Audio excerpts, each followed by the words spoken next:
looking at those questions from the homework. So our first question, they give us a magnetic field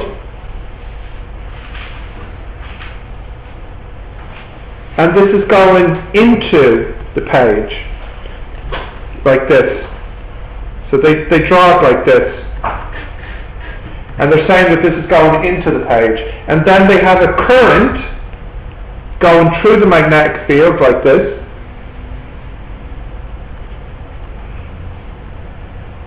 So which way is the current going here? Up or down? Up, isn't it? Yeah. So we use the left-hand rule here. So what's the first finger for the left-hand rule? Current, isn't it? Which is going up. And in the field? This is the field, isn't it? Which is going... Hang on, sorry, do I have to run right around? This is definitely force. Sorry, this is field and this is current. So the field is going into the page and the current is going up in the blue line. So the force is going to the left.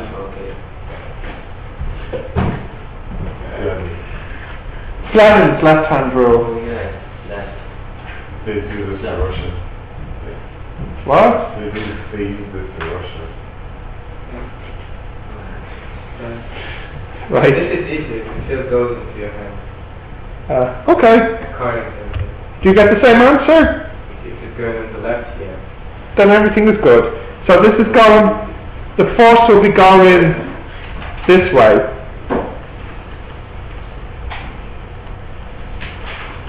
And then part 2 is calculate the force. So what's the formula for force?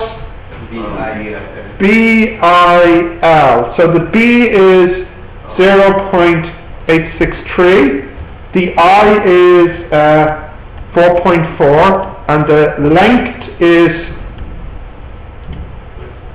0.04? What are the units for? Is that right? 0.04, yeah. The unit is Tesla for B. Okay, so if I type this in 0.863 times 4.4 times 0.04, I get a force of 0.15 of a Newton.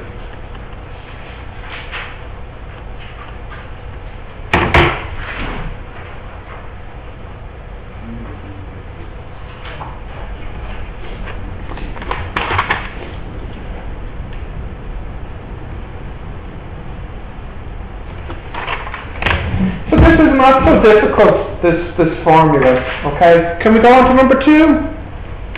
Yep. So number 2 now. If I draw, here's north, here's south. So this is the B. And then there's a current going this way. So this is the current. So which way is the force? And then how big is the force? Okay, so let me see. This one is field, which is to the right, and then current, which is up. So then the force is into the page. Yeah? Is that right? This one's field. Field is going which way? To the right, yeah. And current? So the force is into the page. So it's into, and then force will equal 0.25 times 15 times 0.03.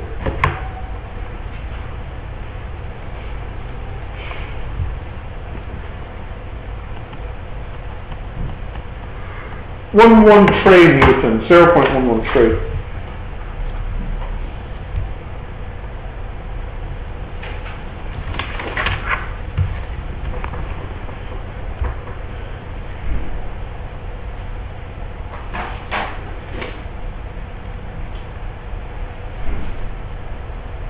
Okay, can I go to the next one now?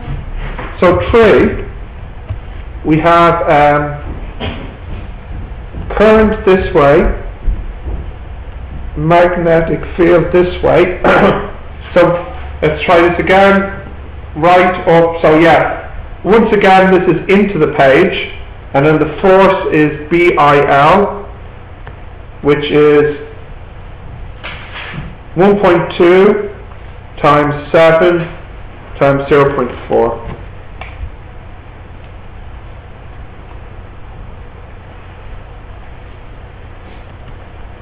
.36. Now the only difference now, that's part 1 and 2, but in part 3, they now say if the angle is 40 degrees instead of 90 degrees. So there's only one thing we have to add to the formula, and what's that? Sine theta. And they tell us it's 40 degrees instead of 90 degrees, so the answer now would be, 3.36. yeah, which would be 2.16 newtons. So less, yeah.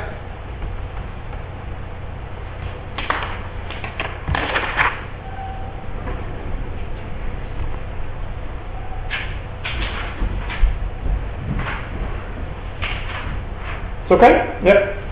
So 4.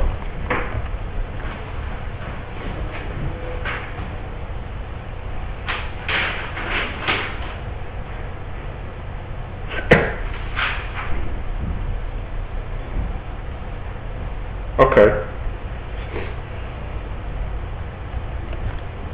So 4 now. So A, what is magnetic flux density? So that is the B that we've been using. So the formula is magnetic flux equals B, sorry, I put the wrong way around. B equals magnetic flux over area. So we can say magnetic flux density is magnetic flux per unit area. And the ratio, and the unit is Tesla, and 1 Tesla is 1 Weber per 1 meter squared.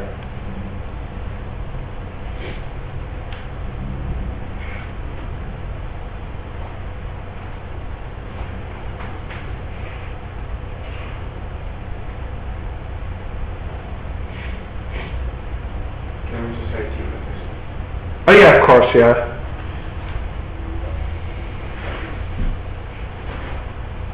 Weber.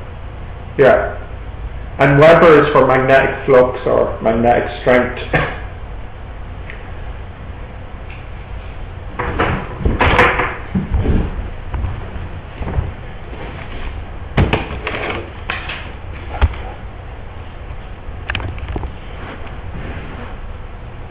Okay.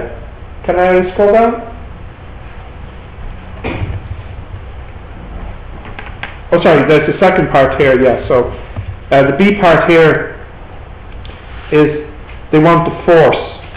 So force equals VIL, which is 0.5, 4.5, 1. So that's 2.25 newtons. And then the second part is that they put an angle of 40 degrees again. So then we have to use this formula.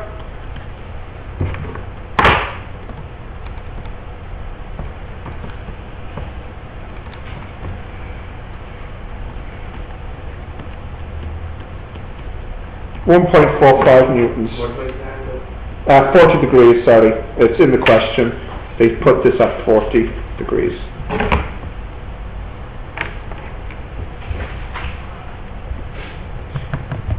So, in my opinion, this is this is a good Section A question. If you got this in Section A, it's good. It's easy to do.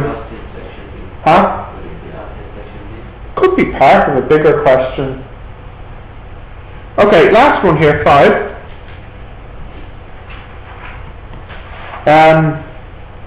They give you the current. They give you the magnetic field strength, I don't know if I should say density, of 80 millitesla, and they give you the force, and they would like the length. So I have F equals BIL, so L equals F over BI.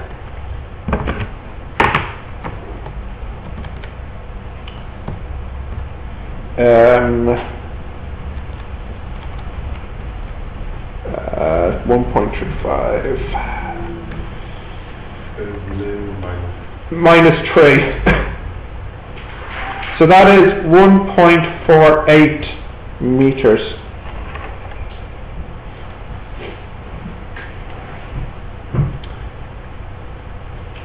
And the last question is, what happens to the force if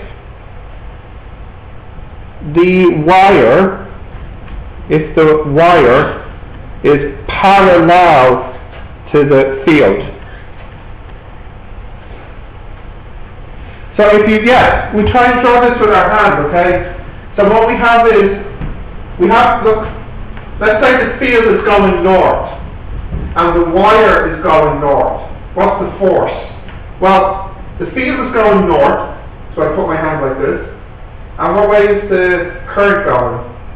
North. And you see, I can't put my hand so that the field and the current go north. So if I put my hand like this, what would I have to change the angle to so that they both go north? 0, because this was 90. So we would have to decrease it to 0. So in other words, you see in this formula here, it's sine 0. In other words, there's no force, okay? If you have the current going this way, and the magnetic field goes the same direction, you don't get any force. Is that possible? Yeah, of course. If you just have your magnet going north, and you take your current, and put it in the same direction as the magnetic field, then there's no force on it. No, it's just that the force only happens at right angles, or basically any angle except parallel. So if you have your field and your current, there's no force. But once you have any angle, then you get a perpendicular force. Okay? So the answer is no force.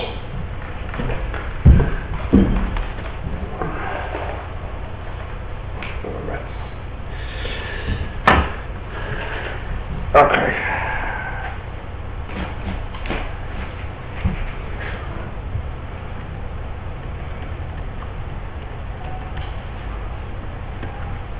Right.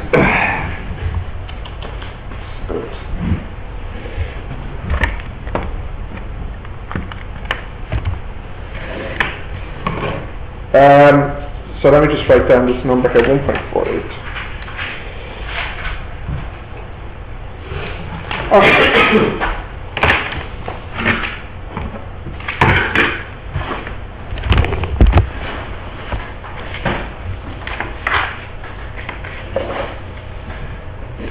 Okay, can I scroll down now? So that's the 5 questions then from the homework. Alright.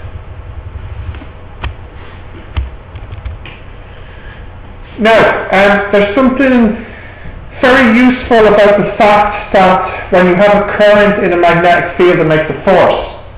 And I'll show you why that's useful. So if I draw this, here's my magnet.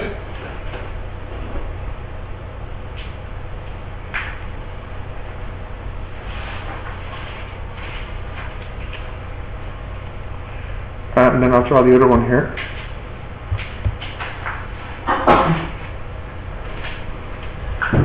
So this is north, and then this is south. This is north, and then this one here is south. So the magnetic field is going this way. Okay, so that's the B. Now, let's take a current going this way. So this is the current I. So which way is the force here? So let's see, the field is going to the right. The current is going into the page. So which way is the force? Which way? Come on, wake up, please. Which way is the force here? Down. Down. So the force here is down. Now imagine I loop this current around back here. So in the second one, which way is the force? Tell me. Up. It's going up.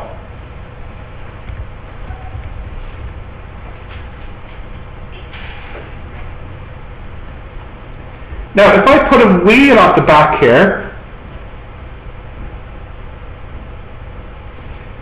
and if I look at the wheel,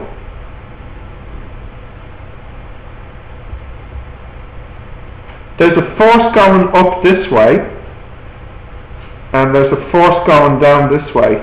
So, what will happen to the wheel? It'll spin. This is exactly how an electric motor works. So if you have an electric motor in a car, a train, like a tram, electric tram, anything like this with an electric motor, it works off of this principle. Okay. What's the name of this type of system from mechanics? What's it called? No. This diagram here with the circles. No, come on. Turning force, yeah, come on, we forgot the name. Couple. Remember? So do you remember you have turning force, which is called torque? What's the formula for turning force? FD. And here is the, in this situation, here's the big one, FD. Do you remember this formula? Turning force for a couple. Yeah, we just said it. You remember it? Yeah, we just said it. Well, you might have gotten lucky. Okay. We know the formula for F though. What's the formula for F? B-I-L. And then there's a D here. But if you look here, if this is the L, and in fact there should be, no sorry, that's it, no sorry. If you look here, this is the L, and this is the D. What's length here multiplied distance here? That's this area, isn't it? Yeah. So you can change this into B-I-A. But if you want to make more force, what you could do is take your current and then go around again. You know, you can wrap this around a few times. So you could have N loops. So then you multiply your force by N. What do you mean by loops? Like the current goes around twice.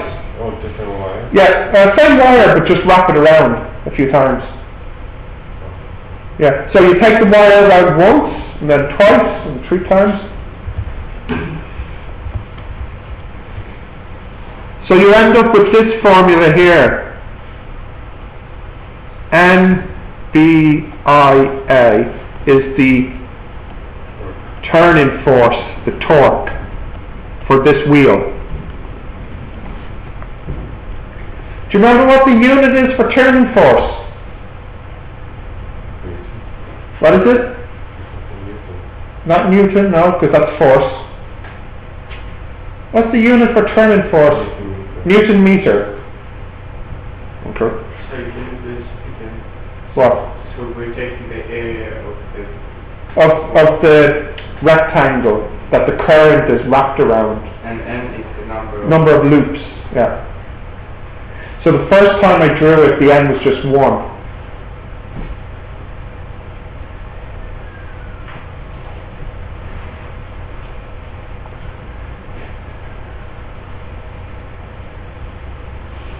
And if we have an angle, then it's just... Yeah, we'll talk about angles and stuff like this in a moment, yeah. So I just want to draw this again, but a little bit clearer. Can I scroll down? So we have here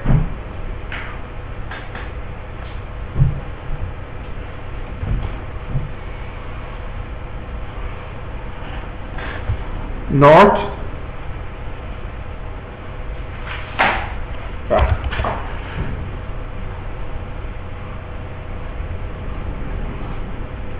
south, and then we put it on, we have a board here.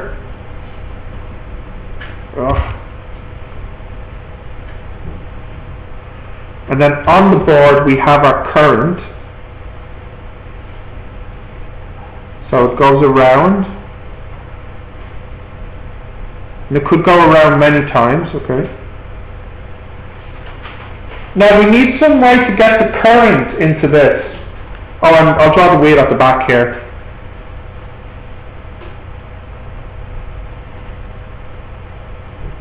So this wheel maybe is rotating.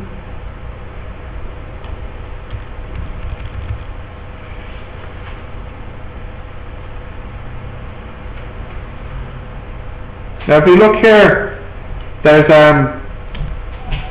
a little brush here, and then there's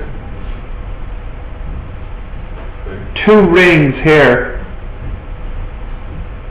and then it's connected to the battery like this.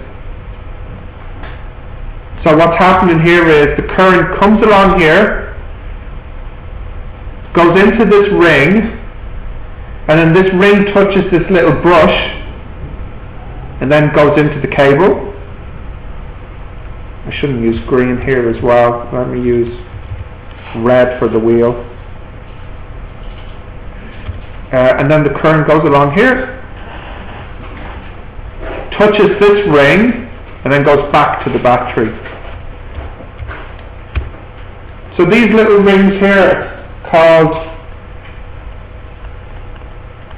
commuter rings.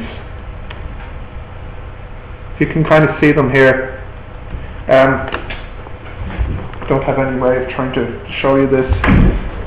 So that the ring is like this, and the brush is like this, and what's happening is, as the brush is turning around, you see it still touches the ring, like a little copper brush or something. Yeah, that on my picture. I'll find one for you later online.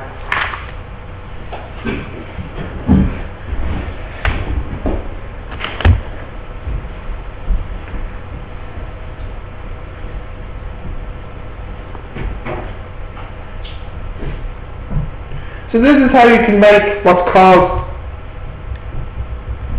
this is called a DC motor. And the turning force is NBIA. The commuter, do they have transfer the current? Yes, because notice, look, if you just connect this to the battery and this is spinning around, look up guys, if you just connect this to the battery and this is spinning around, what will happen to the wires? They'll get twisted. Yeah, like if you have, I don't have 2 loose wires. Yeah, if you have 2 wires and it's turning, you know, you can see that's going to just get twisted up. So that's what those rings are for, so that the wire doesn't get twisted. But doesn't it break the connection? Breaks it very, very shortly in the middle, between the rings, yeah. You're right, it does. It won't be continuous connection.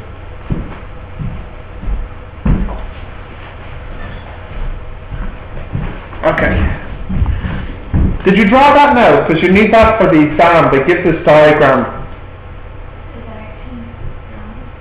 Is it? The turning? Let me check, hang on. The current is going... That's right. It's right. No, hold on. The field is going this way.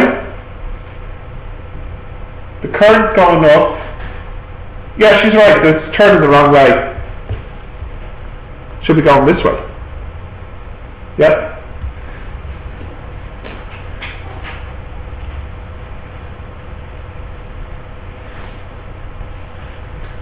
Okay, can I scroll down? So I just want to talk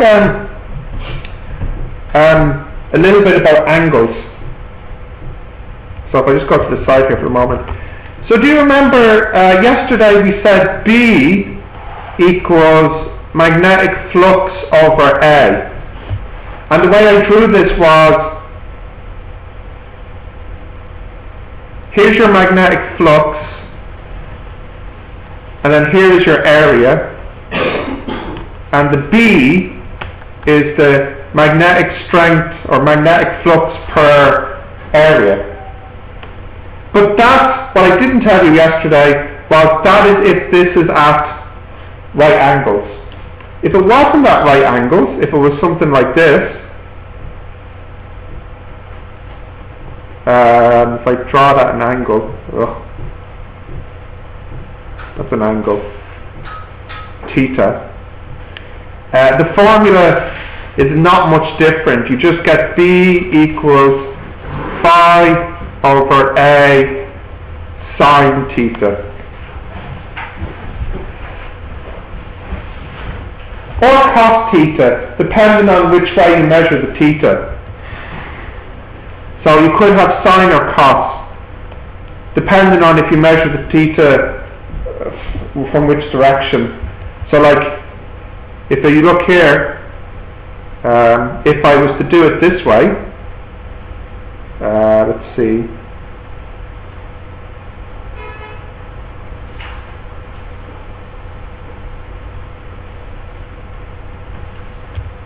If I measured the theta here instead, then the formula will be B equals phi over A cos theta.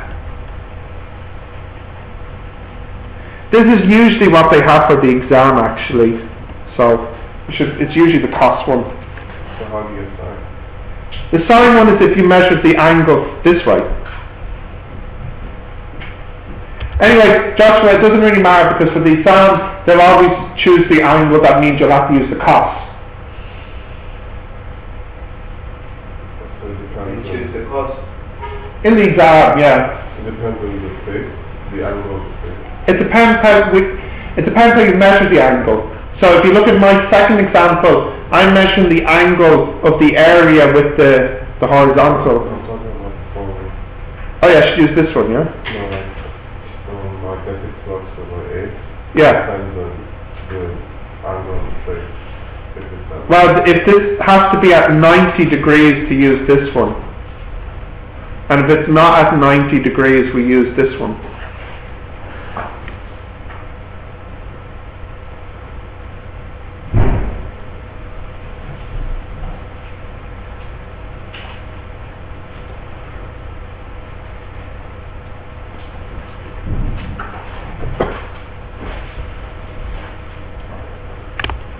Okay.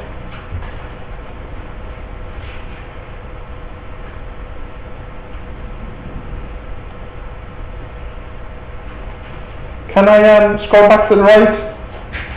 Back to this diagram. So I'd like to draw a graph now of the force. So if I just zoom out a bit. So what I want to put here is force. And then time. Okay, so at the start, I have a lot of force going, which way? Going down, is it? Yeah, going down. So you have a lot of force going down here, and then force going up here. Now I'm not going to worry about the plus or the minus, I just want to know the number. So at the start, we have a lot of force. But what happens when this rotates? Do we get more or less force? Less, because the formula is F equals BIL sine theta. And then when it reaches the top here, what happens? Would it'd be zero force, wouldn't it? And would it be zero? Yeah. And then when it goes back down, it goes back up. Yeah. So I think It's right, it's zero. no, is it zero? The magnetic flux and the force are the same. I don't know.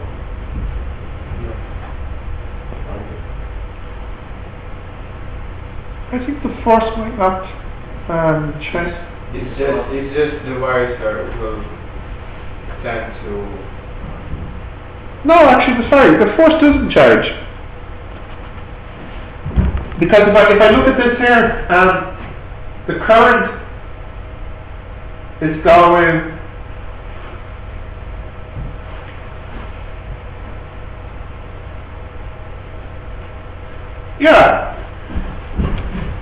in this diagram here, the force is constant because the angle here of the current and the angle here of the magnetic field is always 90 degrees. The only thing is, as I think Joshua pointed out earlier, is here when it switches between the rings, the current disappears very, very briefly, and so the force disappears very briefly. So it's not quite constant, but it will be constant, and then it cuts out, and then comes back on really quickly. So the graph looks like this, and each time it cuts out here is each time it moves between the rings. In between, the current is temporarily broken, so the force, very, very small amount of time is cut out. So it's constant, doesn't it? It's almost constant except for brief periods of no force when the current cuts out.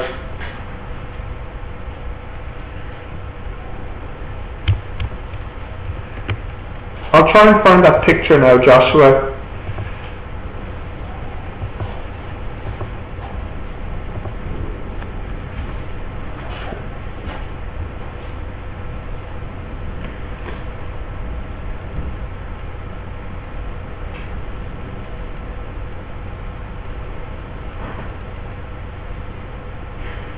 Okay. Now what's really useful, which I'll show you now in a moment, is if you have a DC motor and if you turn the wheel yourself, you can make a current. In other words, you can run it backwards.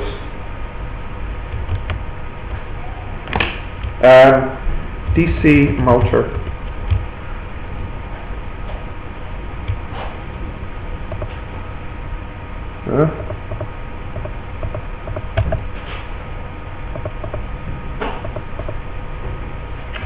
Come on.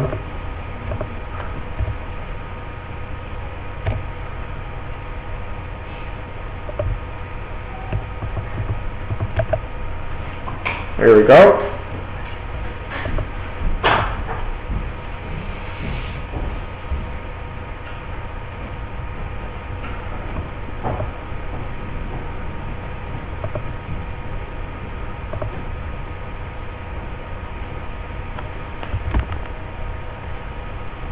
Maybe I try the stronger signal.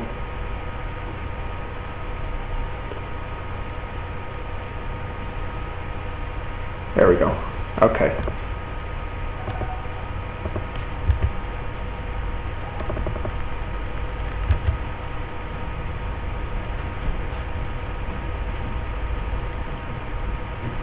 Images.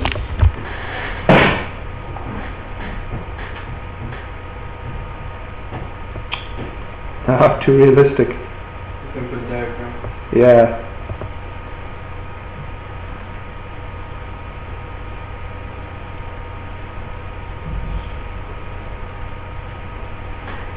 Here we go, here's a very nice one. Okay, so you see here, I don't know if that's any better, here are the commuter rings, and here is the current, the wire, and as you imagine this rotating, this is brushing along the metal, and then it briefly cuts out as it moves to the next one. Okay, I don't think that diagram is much better than mine, but anyways, that's DC motor. Why couldn't the ring be full? The ring can't be full because then the current would skip this coil.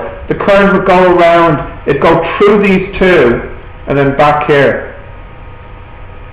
Now, some of the current would still go through the coil. In other words, Joshua, you wouldn't use all of the current if these were connected, because what happened is the current would get here, it would split, half of it would go to the other brush, and then half of it, or well, maybe not half, would go to the coil. So you can make the space small between them. Oh yeah, this diagram, the space is really, really big, it's over-exaggerated, but you can make the space really small, at least, yeah. Okay, so this is our DC motor. Now close this.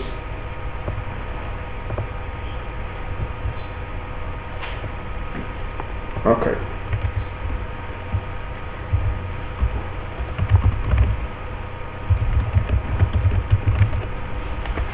Right, if I go back here now. So I'm going to draw the DC motor again, but with one small difference. So here's north, here's south. Here's your wire.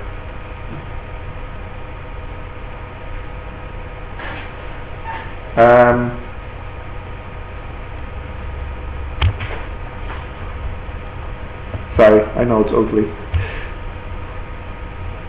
So what happens when you run a current through this? It makes a force and then the wheel rotates, doesn't it? But what's really, really interesting is if you do the opposite, if you rotate this, then you can make a current here. And that's really, really interesting. So you know that if you have a current in the magnetic field, it makes a force. But if you make the force by turning the wheel, then you make a current appear at the bottom. So in fact, the way to make electricity is by using a DC motor backwards. So instead of connecting a battery, you connect something like an ammeter, and then you turn the wheel. You can make the current appear. So it's a DC motor. What is The the DC? DC motor or this? The diagram. The DC motor previously is for, with the batteries for making the wheel turn. I'm saying if you remove the battery and if you manually turn the wheel, you can make the current appear where the battery was.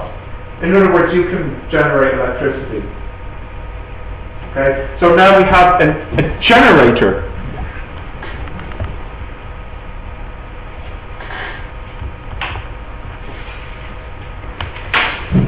Is that called a generator?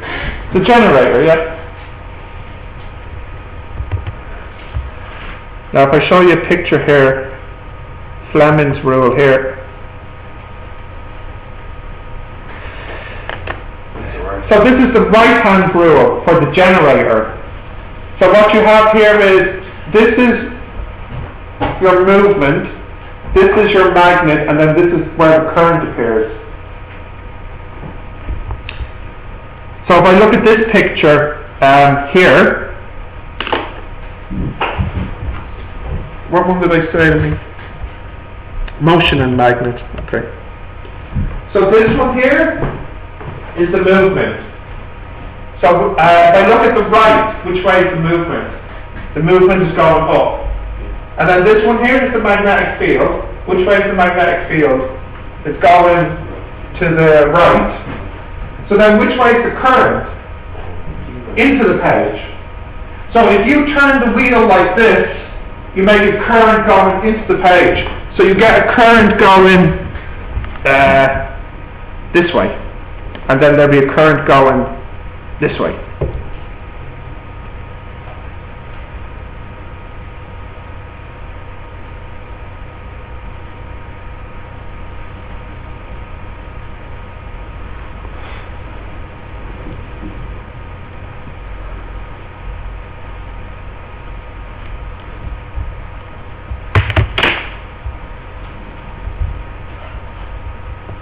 Okay. You might even want to draw this. Well, you can try your best to draw this, or you can just type it into Google. This is Fleming's right-hand rule.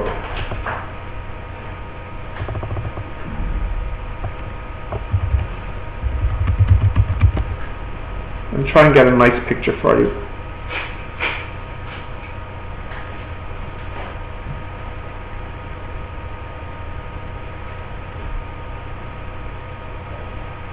Basically, left-hand rule to find the force, Yep. the right to find the current. Yep. Left-hand rule for the force, right-hand rule for the current. But we can't use left-hand rule to find the current. No, it's strange, isn't it? You use the left-hand rule for when you want the force for a current in a magnetic field, and use the right-hand rule when you want a current because you're moving something in a magnetic field. Okay.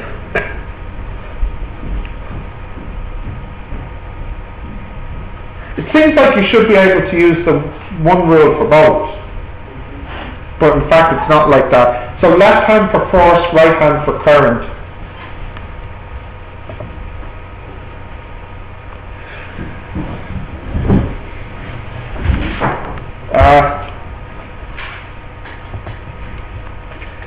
I was trying to get a nice picture, but maybe I'll draw it again. Can I scroll down? So I'll just draw this looking straight on. North, south, your wire and your wire. Okay.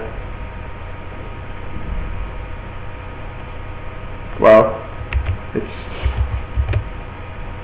more like this, isn't it? If I'm looking straight on.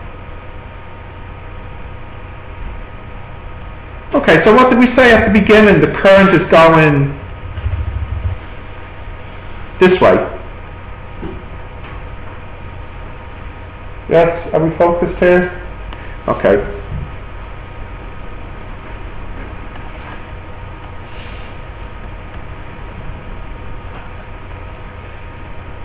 Okay. Now what happens here as this rotates, the current actually decreases. Okay. Well, I was trying to find a nice diagram here for you to show that.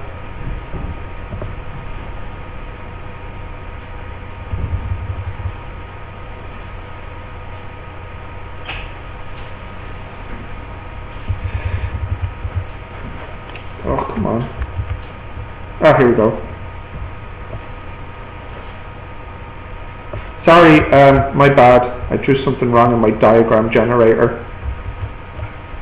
Maybe you can draw this instead.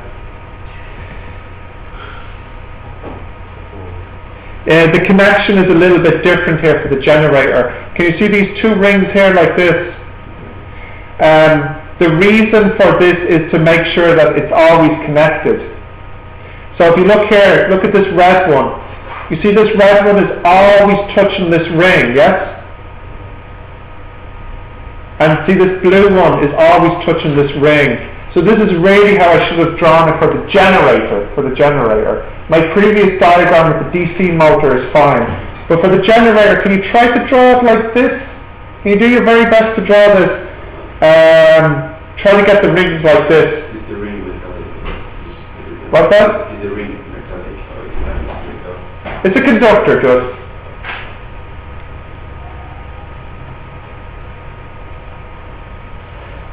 Can you draw this, please, Tom? Try to get the rings looking like this.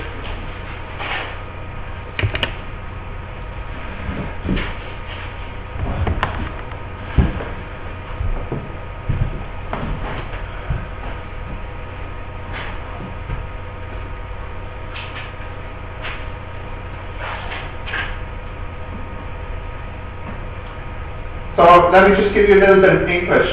When the rings are like this, look, these are the commuter rings. But when the rings make a complete circle, you can see they're called slip rings.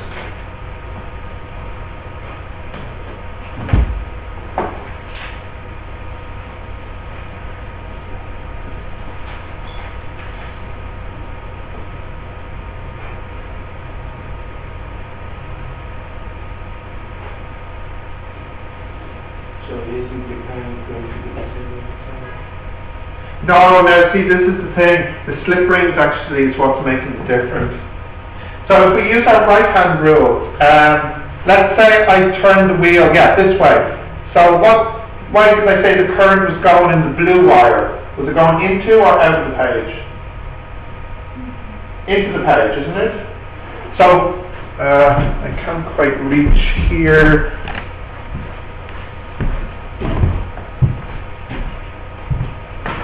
So it's going into the page, the blue, and then the red one, which way is it going? Going out of the page. Now when this one turns around the other way, so, wait, don't draw just yet. Just listen to what I'm saying, then continue to draw. So I just want you to visualize this. The blue, the current is going into the page. And then when they swap over, when the red swaps with the blue, which way is the current going in the red? It's still going into the page, okay? But look at this connection here, this one here. So at the moment, is the current going into or out of this ring? Is the current going in or out of the first ring? It's going out. Out. Because look, the current is going into the page in the blue, yeah? And in the red, it's going out of the page. So when it touches here, the current is going out. Now when they swap places, so when the red is over on the right, the current is still going into the page. But which way is it going through the ring? Is it going in or out? It's going out. Visual. Imagination. Wait, which finger is talking about? In. It's going in or out. Okay, let's start this again. Now it's in. Yes, let's just start again, make sure we're clear. At the moment, the blue wire is the current going in or out of the page? In. So when the current goes in, and then the red one is going out, so when it gets to the ring, is it going in or out here? Out. It's going out. Good. Now it swaps over. So the red is now on the right. Is it going in or out? Well, it's still going in. In or out of the page. It's going into the page still. When the red is over here, it's going in. It swaps. It swaps. But here, is it going in or out? In. When it swaps, it goes in. Yeah, when it swaps, it goes in. It's your work confused right now. No. Yeah. But it still goes out. No. Alright, let's watch this. Okay, so this is the red one. This is the blue one. So in the blue one, which way is the current going? In. And so in here it's going out. So this is touching me. I'm the ring. So is it going into me or out of me? Out. Into me. Because it's going into the page, and then it's going out, and then it's going into me. Okay? Now if I swap this around, here it's still going in. But don't forget this is still touching me. So if this is going in, and it's still touching me, is it going in or out of me? Out. Okay? So what I'm saying is, if you look here, the current switches between going in and then going out. Yeah, I know, but look, it just makes me happy, okay? Just so I feel like we all are clear. So the current is switching between going in and out, in and out, in and out. It switches as it turns.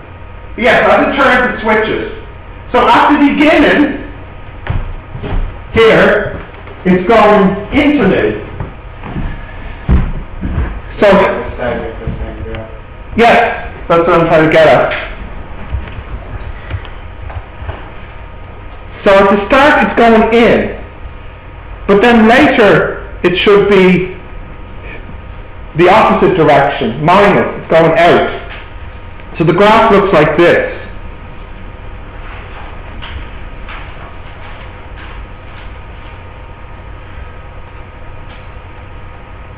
The current changes direction every 180 degrees.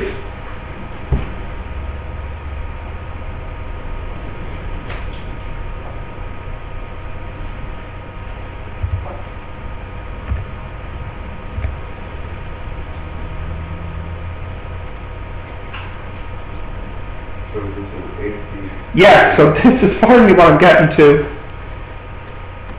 This is called an AC current. AC current is just a current that switches its direction every, in this case, every 180 degrees. So generator is a DC. A generator generates an AC current. Yeah. And generate a DC current. Yes, but it's not as efficient as an AC current. So you could change this into a DC current, but it's inefficient. There's a lot of heat loss. What's the process changing AC to DC? Yeah, basically you can use capacitors. So when the current is going the direction you don't want it to go, you can have it instead going into a capacitor. And then when the current is going into the direction you want, then the capacitor can discharge. Yeah. So if you use a combination of capacitors, you can basically, when the current is going the wrong way, charge the capacitor, and then when the current is going the right way, you can discharge the capacitor. But the problem with this is it means the current isn't constant, because it's switching between charging, discharging, increasing, decreasing. So you get the current going in the right direction, but it goes big, small, big, small, big, small. So then you need another capacitor to try and smooth out the peak. So in other words, the process means that there's lots of energy loss through heat, the capacitor being charged and discharged continuously. That's cracking process. What's it called? I think it's called rectifier. Yeah, Rectifier, yeah. It's not an efficient process. This is the reason why, in fact, the electricity here is AC. This current here at the wall is AC. The current goes into the room, and then it goes out of the room, and then it goes into the room and goes out of the room. So in fact, this current here is continuously changing its direction. And does anybody know how quickly this current changes its direction? How many times per second? Does anyone know? No. It's 50 times per second. So every 1 second, the current switches 50 times between the two. Okay? Look here, Daniel. So first the current comes out this one, and then 1/50th of a second later, the current comes out of the second one. So it switches between the two. And the reason for this is because when the electricity is made, it's made using this generator. And the natural way of making it is like this graph. Okay, so you can go back to drawing this generator now. Yes, draw it as nicely as you can, please. Where's your nice generator graph? That is ugly. Give me a nicer one, please. Why? It's ugly. I have to Makes me sick. Give me a nicer one, please. You don't have any names in. What are these called? Let's see your... In this case, just draw this nicely, please. I Just draw it. Let me have I have it. the picture of it. Where? I've drawn this before. Yeah, but make me happy by drawing it now again, please.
seeing some ugly and some nice diagrams.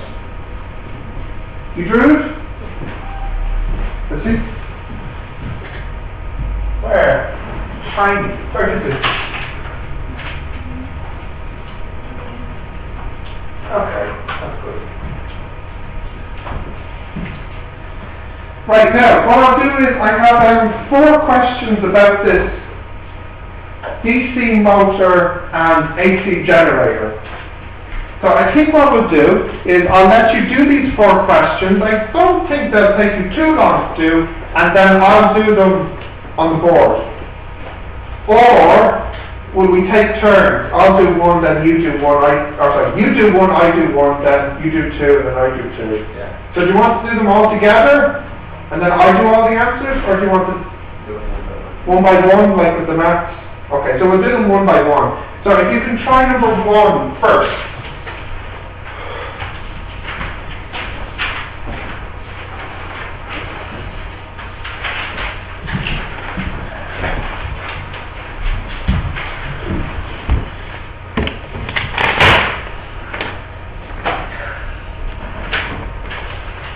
What's wrong? Any problems? Oh, great. I don't know, it's just an instinct. Dana, Joshua, Tal, you all need copies of this one from yesterday, don't you? But it's so different. Yeah, but you need the questions. Yeah, so it's there and now. Yeah. So, do you want to take a picture of it on your phone? Do you want to make a photocopy of it? Yeah, I'll just take someone else. Okay, well I'll give this one to you then. That's from yesterday. So Joshua, if you need a copy of it, you can take a copy from a picture on your phone from download there.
Do we have the first one done? Not yet? Okay.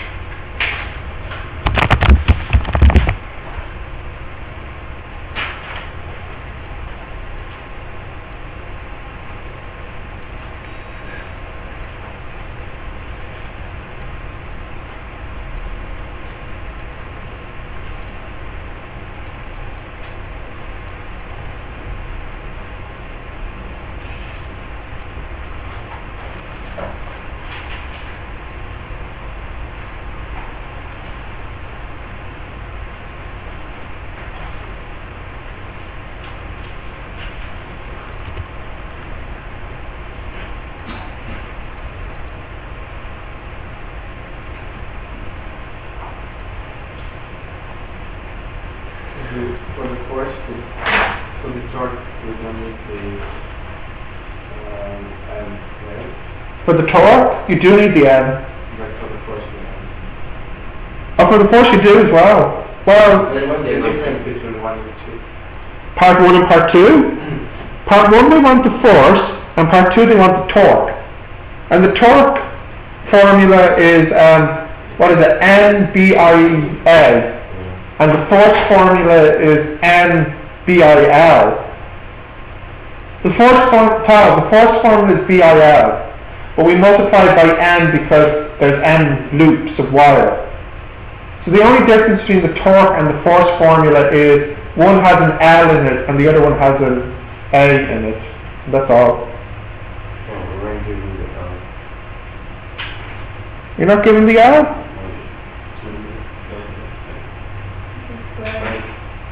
It's a square, yeah. It's 5 by 5.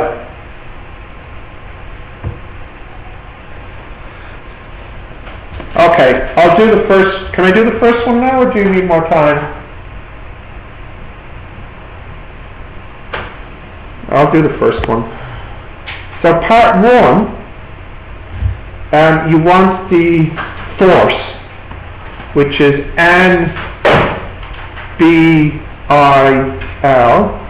which is 100, 0.75, 0.8, 0.05.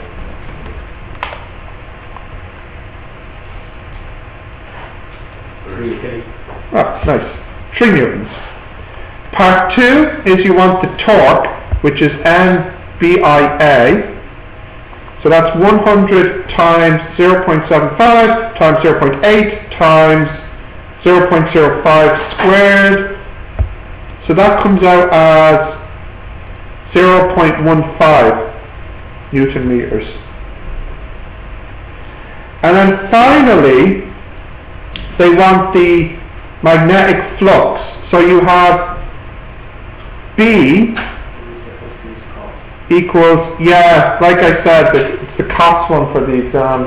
That's how they measure the angle. I thought magnetic flux was 5. Yeah, I'll have to rearrange this formula, yeah. So you get, let's see,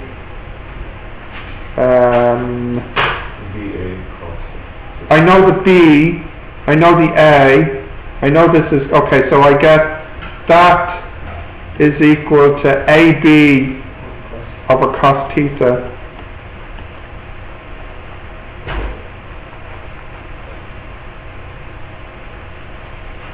Divided by cos,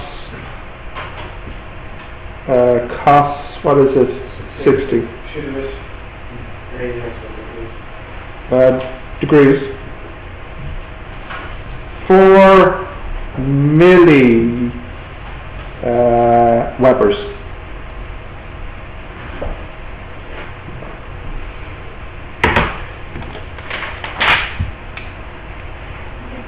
Yes.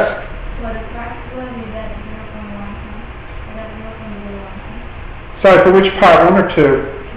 Oh, sorry, it's 0.015? No, I go 1.5. Oh, 1.5. 0.15. Hang on, I'll just check it again. 100, yes, times 0.75 times 0.8 times 0.05 squared.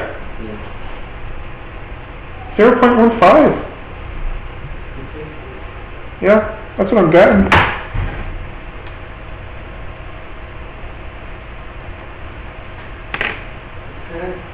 Yeah. How do you get it for? So hang on. I have to, hang on, please. There is a formula. Hang on, please. Wait, just listen. Listen, please.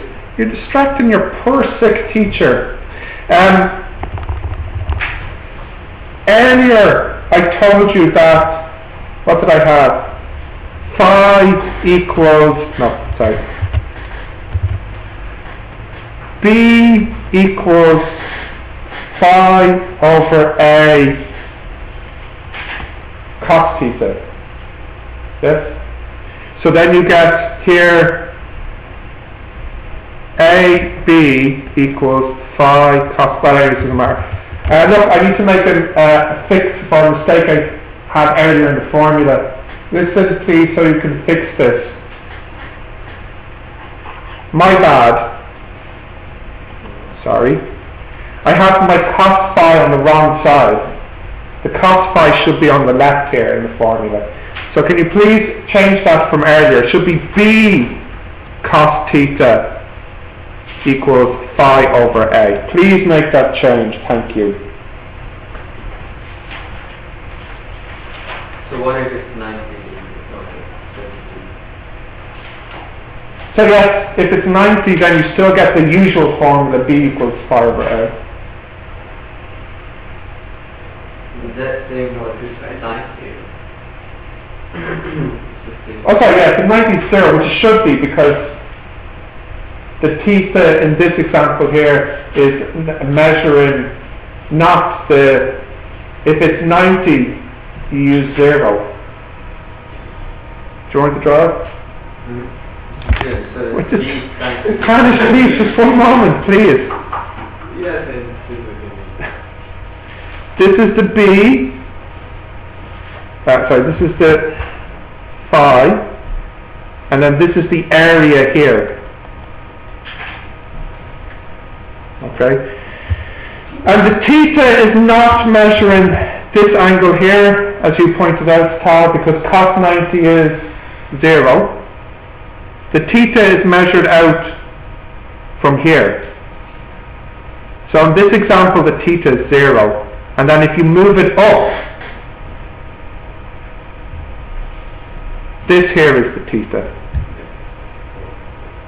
Okay, so this is my mistake from earlier. So can you just fix that? Oh, please. Look. what are those two? No, just, Joshua, hold it there. We'll make this clear. Just hold it right there. Okay. Now look. Please look. This is the magnetic field. So the magnetic field is going straight into this area. Okay? So the B is phi, the strength, over the area. Okay? And this angle here is 0. Which angle? The angle, this, So the horizontal. with the horizontal.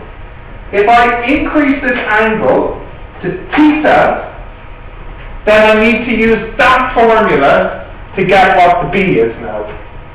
Okay? Yeah. So if the theta is 0, what's cos 0? 1. So you get B is strength over area. And if the theta is 90, what do you get? You don't get any answer because then it's parallel, it doesn't hit the page. Okay? What about sine? I told you, just use cos in the exam because they always measure the angle with the horizontal. But it says here 60 degrees to the field direction. Shouldn't we use? Well, the field. Alright, I'll just make it easy. Just use cos. And the reason I'm saying just use cos is because that's the formula they have in the formula book and that's the one they want you to use. Just pick one to understand. No, you don't. You really don't understand. I do. This. Well, look, Tal, in this diagram here, the field is parallel to the horizontal. Yes, but So the question it says Because the side of the coil is at an angle 60 to the field direction, not to the horizontal. Yeah, but the field direction is the horizontal. Oh. Yeah, because it's lying flat. Okay, now I Now you understand? Yes. Fantastic! So let's just redo part C here.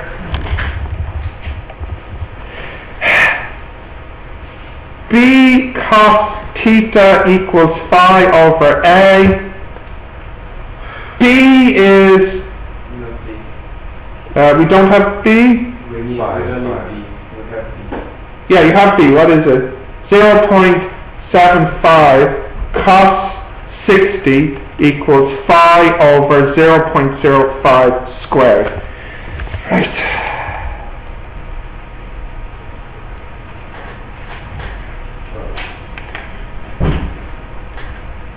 9.375 times 10 to the minus 4 Webers. Oh, dear. Alright, go on to the next question.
So that is the magnetic flux, magnetic strength, which is B, phi, and you have a formula for phi, it's BA.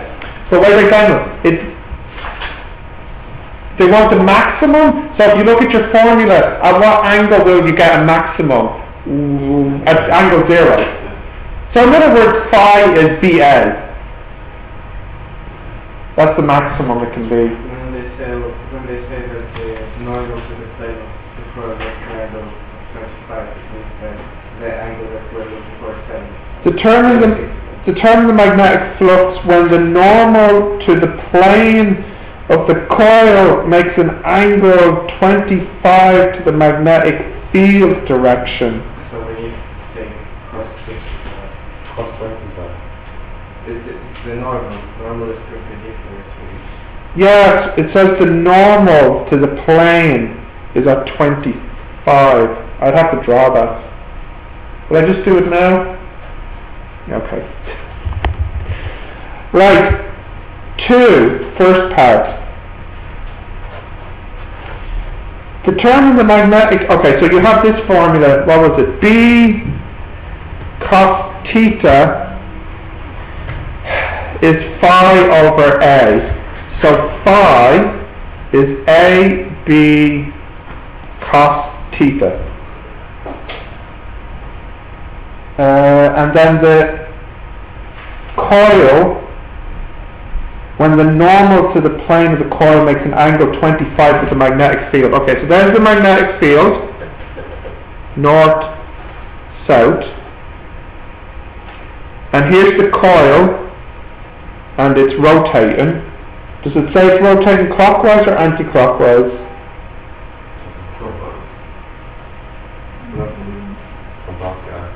It says in the second part it's clockwise. The coil is then made to rotate in a clockwise direction from end AD. No, but I just would like to draw it in. So it's going like this. Now they say it's 25, the normal, this is the normal here, this is 25 degrees here. This is the normal to the coil, and it's at 25 degrees to the field. So that's 90. So what's this angle here? 65, yeah. And what's this angle here if we needed 65? And then I could actually get this one here.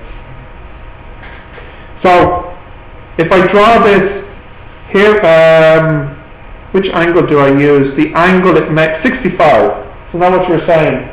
Yeah, so it's 65 is the angle I need here.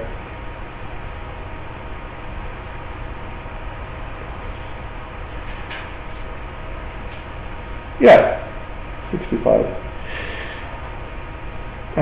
Right, so A, what's A? Do we have A? Area? We do. B, do we have B? Do we have B? Yeah, we do. Cos 65. Alright. 9.51.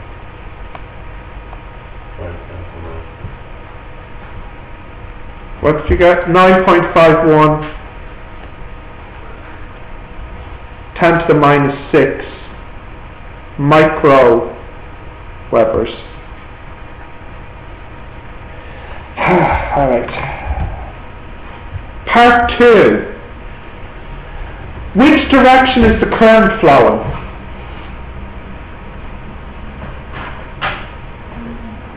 Which way is the current flowing? From what? If you look at the picture, is it going ABCD or DCBA? Yeah, very good. ABCD.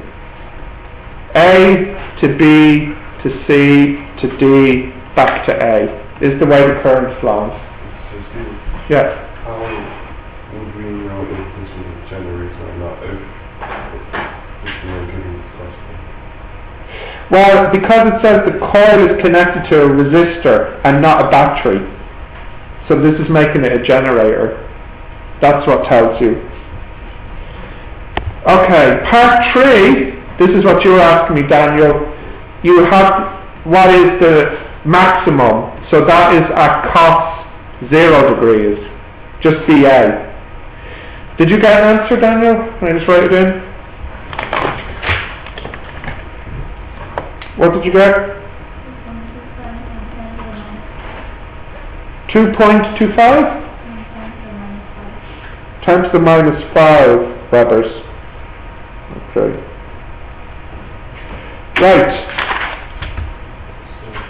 2.25 times 10 to the minus 5 Webers. Okay, part 4.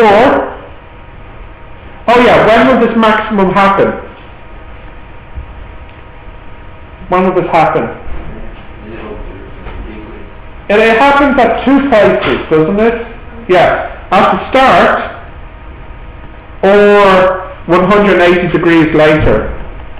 In other words, when it's flat, like this, or then later. Yeah, when it's horizontal. Parallel to the horizontal plane, yeah. Now, Joshua, in part 5, we replace the resistor with a battery. So it's no longer a generator. What is it now? DC motor, yeah. The resistor is then replaced by a battery. And the battery flows current ABCD. What way will it rotate? Okay, so which wheel, left or right? Left. So the field is going, this is the field, isn't it? And the field is going left or right? It's going right. And then if the current is going ABCD, which way is it going? To you or to the board? How would it? It says in the question the current is flowing from A to B to C to D. So which way is it going? What, the force? The current. To you or to the board? To the board. To the board. So which way is the force? Down. Down. So it's down on AB. So if it's down on AB, it's going to turn this way, which is anti-clockwise. Oh, we're having so much fun. Anti-clockwise.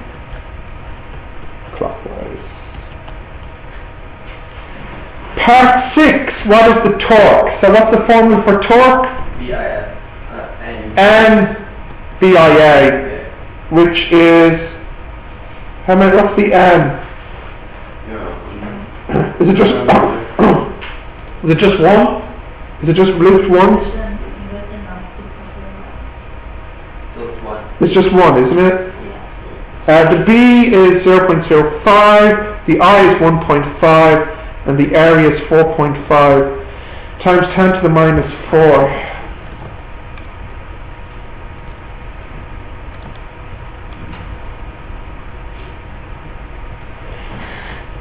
Um,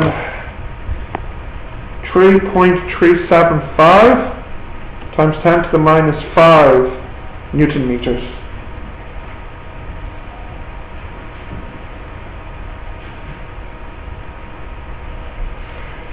And finally, when will the torque be 0? No, it will be when it's vertical. Because remember, Joshua, at the very least, when it's vertical, the current is broken because of the commuter rings. They're not connected vertically. So, when it's vertical. When you say because it's not interfering with magnetic flux. That's fine, but look, they don't care. They just want to know when will it be 0, when it's vertical. So don't complicate matters. So the commuter rings are never at the vertical position? No, we never put they're always broken at the vertical positions. Slip rings are continuous around.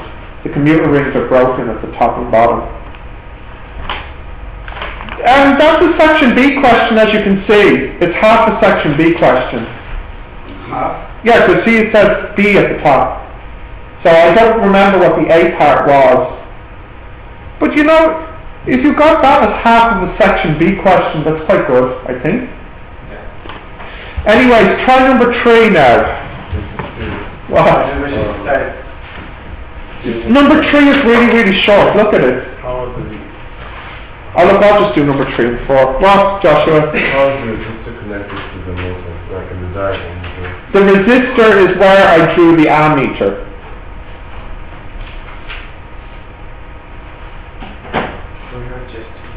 We will be fine. Let's look at 3.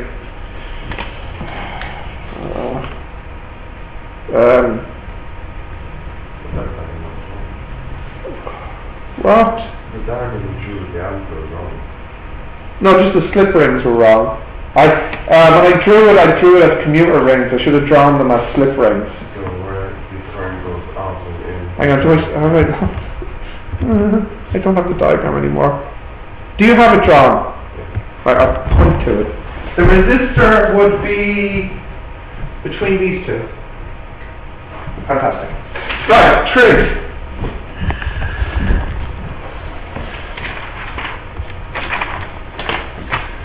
So stressful. 3. Right. M is 100. I is 1.3. B is 2.6 times 10 to the minus 3. Torque is 4.3 times 10 to the minus 4. And first part is they want the area. So we have torque equals NBIA. So then A equals torque over NBI. So let's type that in.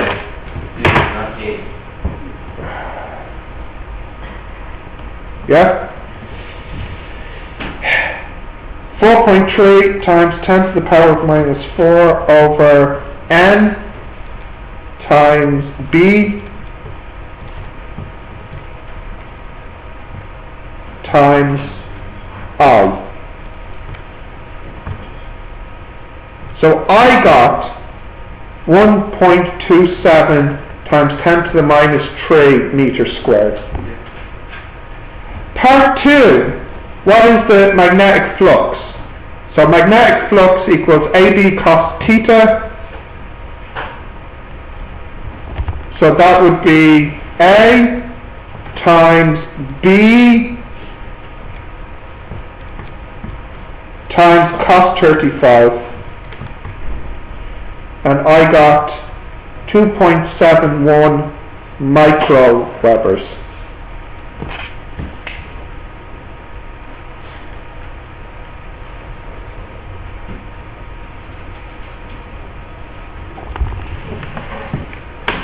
Alright, 4 now.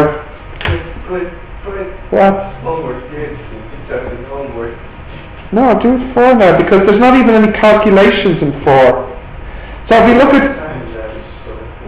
Well, it'll take 30 seconds to do, there's no calculations. Look at 4. Look at 4, please. Draw the graph for the voltage. For 2 cycles. Okay. Time, and then voltage. Okay, so at the beginning we have a lot of voltage. Does it say where the voltmeter is? Doesn't say, so it doesn't really matter. So it goes like this, as you know.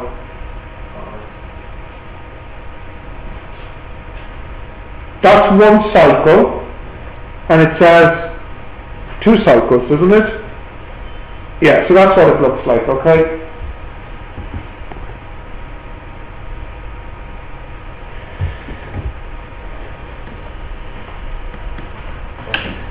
What do you get for 3? What, for 3? 2.71 microwebers. And the last part is which way will the current flow? So which rule do we use? The left hand or the right hand? Right hand. Okay, so what's it? This one is the motion, and this one here is the field. Sorry, yeah, the magnetic field, isn't it? Yeah. And this one is the motion. Yeah. So if I look at this diagram, if I do AD, which way is the motion for AD? The force is going up, isn't it? And then which way is the field? To the right. So then which way is the current? To the wall. It's to the wall. So the current is going from A to B, C to D. So it goes A, B, C, D back to A.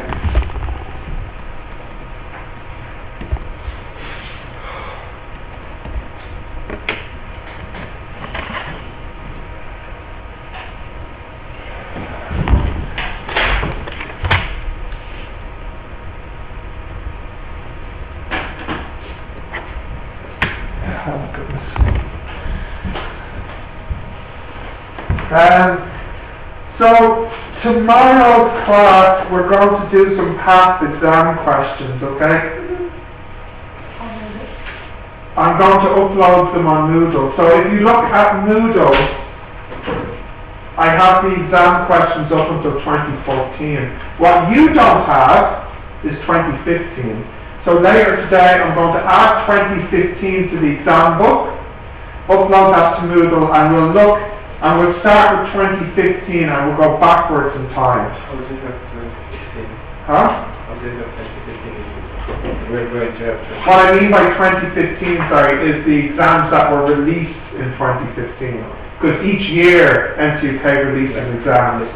Yeah, so in other words, NTUK have one more year of exam available, which you don't have yet, because when I put the book up at the start of the year, I didn't have it yet. So they don't later today. So we'll look at revision tomorrow, okay? We're nearly finished fields actually. What we have to do left in fields is the Faraday's induction and then transformers.